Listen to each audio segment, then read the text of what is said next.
여러분 1,000원으로 여러분 인생을 바꿀 수 있을까요? 바꿀 수 있다. 나는 1,000원으로 내 인생을 바꿀 수 있다. 1,000원 드리겠습니다. 네, 오늘은 내구성의 비밀이라는 말씀 제목으로 하나님의 은혜를 나누도록 하겠습니다. 여러분 혹시 여러분들 인생을 한번 바꿔보고 싶은 사람 있나요? 나는 내 인생을 한번 바꿔보고 싶다. 전 여러 번 많이 생각했었습니다. 여러분 나이 때요. 내 인생 참 그지 같은데 바꿔보고 싶다 라는 생각을 여러분들 나이 때 굉장히 많이 했었던 것 같아요. 중학교 때부터 사실 초등학교 때부터 계속 많이 했었어요. 초등학교 때부터 중학교, 고등학교 때, 뭐 대학교 때 내 인생 진짜 왜 이러지, 왜 그지같지, 진짜 다른 사람들하고 비교하면 우리 집은 왜 이러지, 우리 아빠는 왜 재벌이 아니지, 막 이런 생각들을 굉장히 많이 했습니다. 왜 우리 아버지는, 우리 집은, 나는 왜 한국 사람으로 태어났지, 미국 사람으로 태어났으면 영어도 공부 안 하고 할 수 있는데, 막 여러 가지 생각을 많이 하면서 지냈어요. 전사님 굉장히 가정 환경이 어렵게 지냈거든요. 그리고 그런 가운데서도 진짜 엄청난 풍파를 많이 겪었습니다. 1,000원 여러분들한테, 지금 제가 여러분들한테 1,000원을 줄 테니까 여러분들 이 1,000원으로 여러분 인생을 바꿀 수 있다면 제가 1,000원 드리겠습니다. 여러분 1,000원으로 여러분 인생을 바꿀 수 있을까요? 바꿀 수 있다. 나는 1,000원으로 내 인생을 바꿀 수 있다. 1,000원 드리겠습니다. 진짜로 드리겠습니다. 여러분 인생이 바뀐다는데 1,000원 기꺼이 드립니다. 1,000원이면 로또 번호를 하나를 살 수 있죠. 한 줄. 인생 바뀔 수 있습니다. 이거 가지고 로또 이런 거 가지고 로또가 진짜 마침 1,000원을 로또를 마침 샀는데 여러분은 못 사죠. 안타깝네요. 마침 샀는데 그 번호가 딱 1등이 됐어. 와우. 돈이 많아졌어. 돈이 많아지면 보통 성공했다. 진짜 성공한 인생이야. 돈이 많으니까 이렇게 생각할 수 있는데, 과연 돈이 많아지면 우린 정말 성공적인 인생이 되는 것일까? 라는 걸 검색하기 시작했습니다. 검색했어요. 로또 1등의 삶은 다 어떻게 살아가고 있는가 낱낱이 구글 검색하고 막 검색했습니다. 그러니까 여러 가지 기사들이 많은데 모두는 아니지만 거기서 겉이 번지르르한 삶이 오히려 삶을 망가지게 하는 어떤 원인이 되기도 한다는 어떤 기사하고 글들을 좀 봤어요. 그 기사는 이렇게 나왔습니다. 로또 1등의 삶. A씨는 2015년 로또 1등에 뽑혔다. 그는 40억 3,400여만 원을 받았다. 엄청나죠. 40억. 하지만 1등에 뽑힌 후 가정이 파탄났다. 어머니가 돈을 나누어 달라고 했기 때문이다. 어머니는 A씨에게 손자들을 키워줬는데도 돈을 나누어주지 않는다며 불만을 터뜨렸다. A씨의 어머니는 폐륜아들 땡땡땡을 사회에 고발합니다 라는 피켓을 들고 양산시청 등에 1인 시위를 하기도 했다. 결국 이들은 법정에서 만났다. 또 있습니다. B씨는 2003년 1등에 뽑혀서 242억을 받았다. 어마어마하죠. 이 금액은 역대 금액 중 2위로 많은 금액이다. 세금을 빼고서도 189억이라는 큰 돈을 손에 쥐었다. 하지만 5년 만에 받은 돈을 모두 탕진했다. 어떻게? 주식 투자 실패가 그 이유였다. 이후 그는 사기꾼으로 전락했다. B씨는 인터넷 채팅 사이트 등에서 자신을 펀드 매니저라고 소개하며 사기를 쳤다. 그는 복권 당첨 영수증을 보여주며 피해자들을 속였던 것으로 알려졌다. 결국 B씨는 사기 혐의로 구속됐다. 또 있습니다. 50대 남성 C씨는 2010년 로또 1등으로 15억을 받았다. 이후 그는 동서에게 4천만 원을 빌려줬다. 하지만 이 두 사람은 돈을 갚는 문제로 말다툼을 벌였다. 결국 C씨는 동서가 휘두른 흉기에 찔려 숨졌다. 2012년 마지막이에요. 2012년 당첨금을 함부로 썼다며 남편이 아내를 때리는 사건이 발생하기도 했다. 40대 남성 D씨는 로또 1등에 뽑혔다. 그는 받은 돈 중 1억 5천만 원을 사업자금으로 출금해 보관하고 있었다. 하지만 D씨는 아내가 그 돈을 몰래 주식 투자를 했다는 사실을 알고 분노했다. 경찰은 아내를 주먹과 발로 수십 차례 때린 혐의로 그를 불구속 입건했다. 우리의 인생은 사실상 쉽게 변하기는 너무 어렵다는 사실을 여실히 드러나는 기사들과 글들이었어요. 많은 돈이 있으면 성공이라는 이 세상에서의 삶에서는 더욱 그러한 것 같아요. 돈이 많으면 내 인생이 행복하고 변할 줄 알았는데 생각보다 그렇지 않은 가능성도 있더라 라는 거죠. 성공한 인생은 내 환경이 변하는 게 아니라 내가 변해야 가능하다는 사실을 이 기사를 통해서 우리는 알 수 있어요. 여러분 영상 하나 보일 건데요. 그 영상은 여러분들이 아마 정말 심심할 때 그거 보면서 뭔가 마음의 기쁨과 안정감을 가져다주는 영상일 거예요. 한번 영상을 봅시다.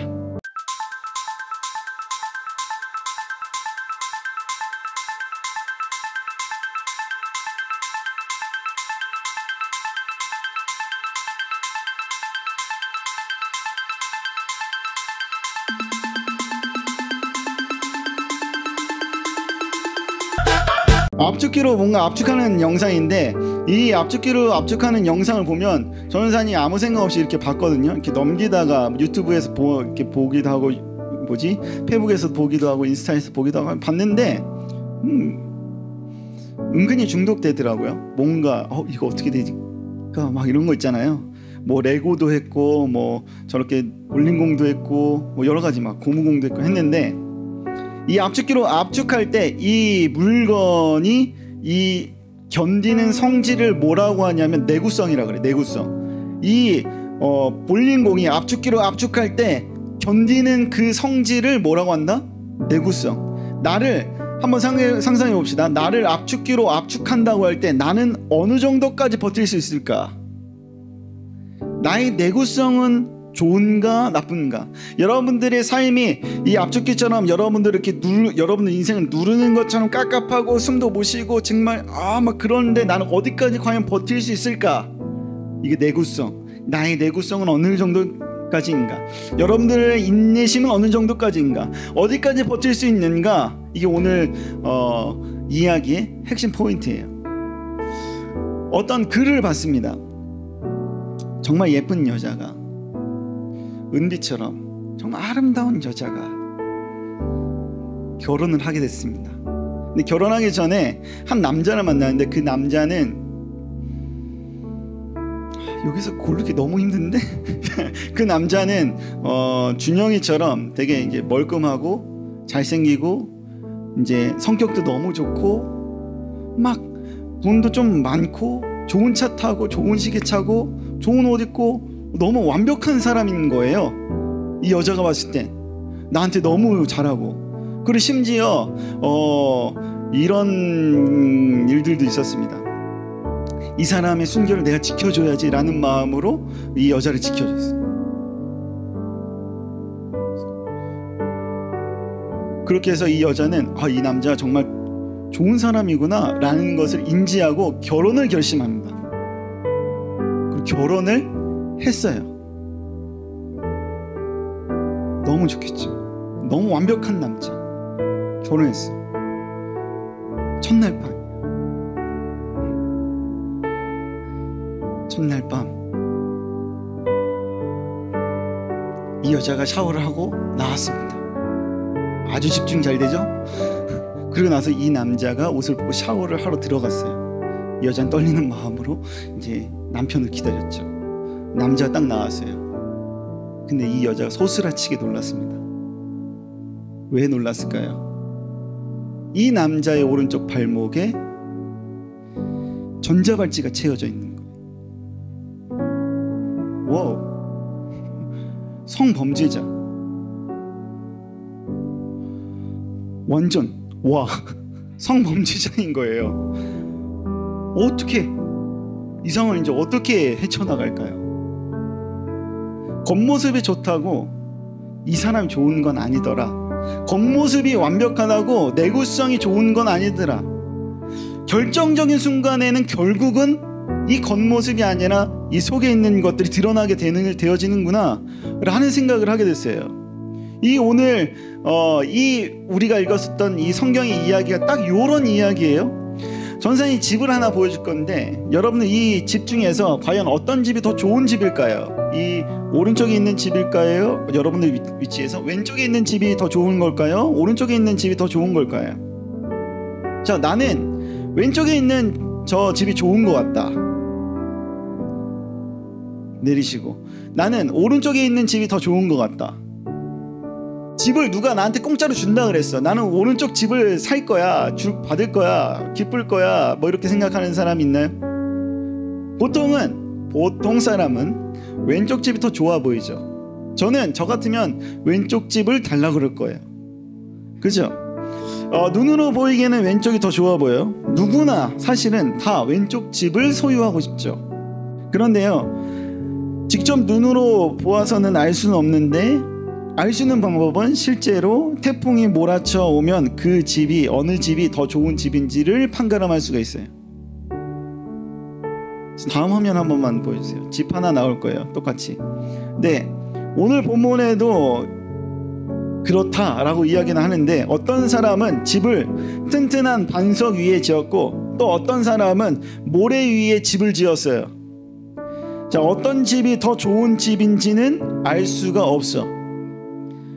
어떤 집은 똑같이 지었는데 어떤 사람은 반석 위에 짓고 어떤 사람은 모래 위에 집을 이렇게 지었습니다. 겉으로 봐서는 알 수가 없어요. 어떤 집이 더 좋은 집인지 알 수 있는 방법, 어떤 집이 더 튼튼한 집인지 알 수 있는 방법은 태풍, 비바람, 홍수가 몰아칠 때 이 집이 좋은 거구나. 비가 내리고 홍수가 불고 홍수가 몰아치고 바람이 불 때 비로소 이 집이 좋은 집이었구나. 튼튼한 집이었구나. 튼튼하면 잘 견딜 것이고 제대로 지은 집이 아니라면 그대로 무너질 것이다 라는 것을 우리가 그제서야 알 수 있는 거예요. 자, 질문. 여러분들은 어떤 집에 살고 싶은가? 당연히 튼튼한 집에 살고 싶죠. 여러분들 보호할 만한 집에 살고 싶죠. 오늘 본문에서는 예수님이 뭐라고 얘기하냐면 집을 우리라고 얘기해요. 우리가 지금 어떤 모습인지에 대해서 하나님은 전혀 궁금하지 않아요. 니네들이 어떤 모습으로 지금 앉아있고 어떤 모습으로 있는지, 겉모습, 앞머리를 잘랐는지, 앞머리 잘랐네, 이쁘네. 자, 앞머리 잘랐는지, 아니면 어떤 옷을 입었는지, 어떤 메이크업을 입었는지, 마스크를 했는지, 뭐 벗었는지 전혀 하나님은 신경을 단일도 쓰지 않아 여러분들. 그런데 우리는요, 어떻게 살아가냐면 더 크고 더 멋있는 집을 지으려고 살아가요. 내 인생이 좀 더 멋지고 더 커졌으면 좋겠어. 다른 사람의 시선에 위축되지 않고 다른 사람에게 꿀리지 않고 오히려 내가 다른 사람들에 비해서 더 잘나가고 더 멋진 모습을 보여주면서 그렇게 살고 싶어요. SNS에 올라오는 사진들하고 글들만 봐도 그래요. 이런 시대에 더욱더 눈에 보여지는 것에 민감해서 더욱 우리의 겉모습에 우리는 집착하고 그것을 채워나가려고 그렇게 애를 써요. 더 좋은 브랜드의 옷 올리죠, 사진 찍어서. 더 좋은 브랜드의 신발, 가방, 더 좋은 장소에 가서 이렇게 나는 좋은 것도 한다 라고 하면서 드러내고 자랑하는 거, 그런 거에 급급해하면서 살아가요. 실체는 없고 겉만 번지르르한 이 생활을 우리는 살아가죠. 그것을 채우려고. 하나님은 우리의 이러한 모습에는 전혀 관심이 없어요. 아예 관심이 없어요. 하나님 그런 거 전혀 신경 쓰지도 않아요. 겉모습이 아무리 좋아도 결국은 바람이 훅 하고 불게 되면 견디게 되는 힘, 내구성에는 전혀 도움이 되지 않기 때문에 하나님은 그것에 전혀 관심이 없어요. 여러분들 머리를 뽑든 말든 막 이렇게 안경을 썼든 벗든 뭐 이렇게 어떤 브랜드의 명품을 입었든 벗었든 뭐 상관이 없어요. 그렇다면 전도사님이 이 본문을 이제 묵상하면서 이렇게 고민해봤어요. 반석 위에 지은 집을 좋다라고 하는데 그 반석은 뭘까? 나도 그 반석 위에 지은 집처럼 그렇게 좀 살고 싶은데 이걸 알아야지 내가 그렇게 살 거 아니야 라고 생각하게 됐습니다. 내구성이 좋은 집을 말하는 것 같은데 이렇게 내구성을 좋게 만드는 재료는 과연 무엇일까? 라고 이제 고민에 빠지기 시작했어요. 이것만 안다면 확신하건대 우리에게 불어닥치는 바람과 홍수의 어려움과 고난에 끄떡 없을 것 같은데 과연 이 재료들은 뭘까? 이 내구성을 튼튼하게 하는 재료들은 뭘까 고민하기 시작했습니다. 그랬더니 해답이 딱 여기 나와 있어요. 오늘 본문 24절 이렇게 나와 있습니다. 들어보세요. 24절. 그러므로 누구든지 나의 이 말을 듣고 행하는 자는 그 집을 반석 위에 지은 지혜로운 사람 같으니. 그래, 지혜로운 사람은 이거구나 생각했습니다. 똑같이 26절에 똑같이 나와요. 나의 이 말을 듣고 행하지 아니하는 자는 그 집을 모래 위에 지은 어리석은 사람 같으니. 반석 위에 집을 지은 것과 모래 위에 집을 지은 것의 차이는 뭘까요? 지혜로운 사람과 어리석은 사람의 차이는 뭘까요? 그 차이는 이 말을 듣고 행하는 자와 이 말을 듣고 행하지 않는 자의 차이예요. 여기서의 이 말은 전사님이 찾아보니까 하나님의 뜻대로 행해야 돼. 야 얘들아, 너네 하나님 뜻대로 행해야 돼. 전사님이 계속 설교 막 얘기하잖아요. 교회에서는 야 하나님 뜻대로 살아야 돼. 우리 하나님 뜻대로 살자. 할 수 있어. 그렇게 살아야 돼. 라고 하는 그 말을 듣고, 이 말을 어리석은 사람이나 지혜로운 사람 모두가 똑같이 듣고, 이 말은 반석 위에 지은 사람이나 모리 위에 지은 사람 모두가 똑같이 어떻게? 듣고. 차이는 뭐냐면 듣고 행하는 사람이 있고 듣고 행하지 않는 사람이 있어요. 하나님의 말씀을 듣는 것에 그치는 것이 아니라 하나님 말씀대로 하나님의 뜻대로 행하는 사람이 곧 어디 위에? 반석 위에 집을 지은 것처럼 튼튼하고 내구성이 있는 사람인 거예요. 지혜로운 사람인 거예요. 비바람이 막 몰아치고 홍수가 몰아쳐도 끄떡하지 않는 내구성의 비밀은 뭐였냐면, 하나님 말씀 그냥 잘 듣고 매일같이 혹은 매주 이렇게 교회 와가지고 이렇게 설교 말씀 듣고 예배를 듣고 하는 것이 끝나는 게 아니라, 이젠 예배 끝나고 나서 그 말씀대로 들은 말씀대로 행하면서 사는 것. 이 차이. 착각하지 마세요. 말씀을 듣는 것이 아니라 말씀대로 사는 것의 차이예요. 우리는 말씀을 보고 듣고 맛보는 훈련을 해야 돼요. 훈련. 그리고 하나님의 말씀대로 사는 훈련, 하나님의 뜻대로 사는 훈련을 해야 돼요. 훈련은요, 한 번만 하고 끝나는 게 아니에요. 한 번 딱 하고 그래 하나님 말씀대로 그래 한번 살아봐야겠다. 하나님 이렇게 하라 그랬지. 그렇게 딱 살았어 한 번. 그럼 많은 게 훈련이 아니에요. 한 번 하고 끝이 나면 그것은 훈련이 아니라 그냥 이벤트. 반복적으로 매일매일 해야 되는 것이 훈련. 그것이 5분이 됐든 매일매일 10분이든 상관없이 꾸준히 매일같이 해야 돼요. 이게 뭐라고? 훈련. 반복이 곧 뭐라고요? 훈련. 매일 하는 것이 뭐라고요? 훈련. 엄청나게 비싼 개가 있어요. 사람들이 보기에도 멋지게 보이는 개도 있어요. 털이 윤기가 자르르르 막 흐르는 개여도 결국은 훈련되지 않으면 똥오줌 못 가리는 똥개에 불과해요. 발로 차요. 똥오줌 아무데나 싸면. 하나님은 우리에게 우리가 훈련되어지기를 원하시고 기다리고 계세요. 여러분은 하나님 말씀을 듣는 훈련을 하는가? 매일. 여러분은 하나님 말씀대로 사는 훈련을 하는가? 매일? 매순간. 여러분은 하나님의 뜻대로 사는 훈련을 하는가? 매일 하나요? 매순간 그렇게 하나님 뜻대로 사는 훈련을 하나요? 어떤 결정을 하든 하나님의 뜻대로 결정하려고 지금 노력하나요? 이렇게 매일 매순간 이렇게 하나님 말씀을 듣고 그 말씀대로 살아가려고 막 발버둥치고 훈련한 사람을 성경에서는 반석 위에 집을 지은 것처럼 어떤 바람이 불어도 홍수가 몰아쳐도 끄떡없이 잘 지내는 어떤 사람, 지혜로운 사람이라고 이야기해요. 여기서 질문. 사랑하는 여러분, 지금 반석 위에 지은 집처럼 여러분들은 지혜로운 사람인가? 다른 것으로는 삶의 변화가 이루어질 수가 없어요. 돈으로 할 수 있지 않나 라는 생각하는 사람이 있을 수 있어요.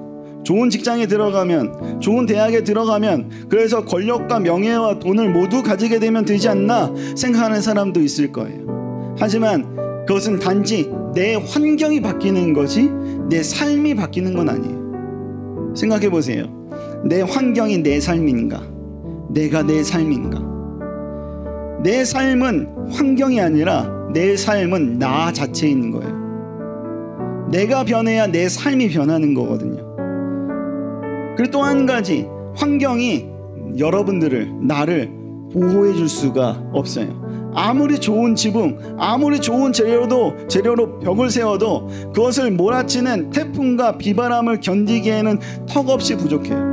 그런데 우리는 더 좋은 재료로 더 좋은 지붕, 다른 사람이 보기에 더 좋은 벽, 다른 사람이 보기에 부러울 만한 그런 것들로 나의 집을 만들려고 하죠. 내 모습을 그렇게 만들려고 하죠. 이러한 환경과 겉모습에 하나님은 전혀 관심을 가지고 있잖아요. 그렇듯이 우리도 이제는 우리의 눈과 우리의 마음을 이제는 돌려야 될 때예요. 속지 마세요. 우리도 설교 처음에 이야기했었던 것처럼 전자발찌 찬 신랑처럼 될 수 있어요. 겉모습만 바뀌고 좋은 옷을 입고 친절한 척, 착한 척, 거룩한 척해서 전자발찌를 빼주진 않아요. 결국 그것은 언젠간 드러나게 돼 있어요. 우리가 성범죄자라는 사실을 드러나게 돼요.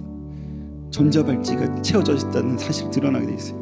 이거를 끊을 수 있는 것은 예수님이 나를 대신해 십자가에 돌아가 죽으셨다는 사실을 믿는 그 믿음으로 전자발찌가 끊어지는 거죠. 그 전자발찌를 채운 주인이 그 전자발찌를 풀어줄 수 있는 거죠. 온갖 비바람과 태풍과 홍수에 견디는 힘은 내가 지금 어디에 기초해서 내 발을, 내 마음을 두고 서 있는지에 따라 달려 있어요. 겉모습이 아니라는 사실을 우리는 기억해야 돼요. 처음 여러분들에게 이렇게 질문했죠. 여러분들의 인생 1,000원으로 바꿀 수 있다면 투자하시겠습니까? 저는 우리 청소년 부서는 3,000원으로 우리의 인생을 바꿔보려고 합니다. 우리 3,000원어치 매주 로또를 하자 라는 게 아니에요. 큐티책 3,000원이거든요. 우리 인생을 모래 위에 지은 것에서 반석 위에 지은 집과 같은 인생을 이 3,000원으로 바꿀 수 있어요. 말씀을 듣고 행하고 하나님의 뜻을 알아내고 찾고 하는 훈련이 큐티예요. 매일같이 하나님의 말씀을 짧지만 그걸 보고 내 삶에 적용해서 하나님의 뜻이 이거였구나, 그럼 오늘 이렇게 살아봐야지 라고 결단하고 그렇게 살아가도록 한번 힘써보도록 돕는 게 큐티. 3,000원 이것을 통해서 우리의 변화된 우리의 인생을 살아갈 수 있음을 전도사님이 가진 모든 것을 다 내어 걸고서라도 확신해요. 우리 일주일에 한 번 딱 말씀 듣는 것에서 끝내지 맙시다. 이 시간 딱 한 번, 길지도 않아. 20분, 길면 30분 말씀 듣는 것으로 여러분들 끝내지 맙시다. 매일 말씀을 듣고 이제 그대로 행하는 훈련을 합시다. 여러분들 학생과 교사와 사역자 모두가 매일 말씀을 듣고 하나님의 뜻을 찾고 하나님을 찾아내고 그렇게 하나님 뜻대로 살아가려는 훈련을 한다면 우리에게 불어닥치는 온갖 비바람과 태풍과 홍수에도 끄떡없이 서 있을 거예요. 전도사님이 보장합니다.